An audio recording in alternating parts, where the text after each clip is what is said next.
যখন আপনার বয়স 70 হবে বা 70 হবে, তখন যে আফসোসগুলো আপনাকে কুরে কুরে খাবে।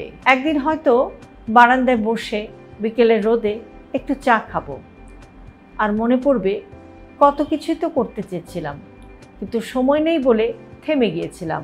তখন বুঝবো অফিসের মিটিংগুলো এত জরুরি ছিল না, যতটা জরুরি ছিল মায়ের ডাকে সাড়া দেয়া, বাবার মুখে হাসি ফোটানো, আর বন্ধুর সাথে শেষ দেখাটা সেরে নেওয়া।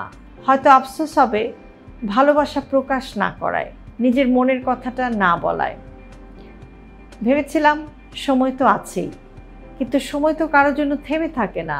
বৃদ্ধ বয়সে হয়তো আমরা অনেকেই বুঝবো যে টাকা দিয়ে সব কিছু পাওয়া যায়, কিন্তু সময় আর সম্পর্কের উষ্ণতাকে টাকা দিয়ে কেনা যায় না। জীবনের সবচেয়ে দামি জিনিস হলো যে মুহূর্তগুলো আমরা হারিয়ে ফেলেছি পরে করব বলতে বলতে।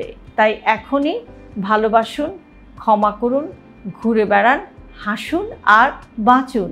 কারণ একদিন বারান্দায় বসে যখন আপনার অতীতকে মনে পড়বে, তখন যেন আপনি বলতে পারেন, হ্যাঁ, আমি পুরোটাই বেছে নিয়েছি, আমার আর কোনো আফসোস নেই।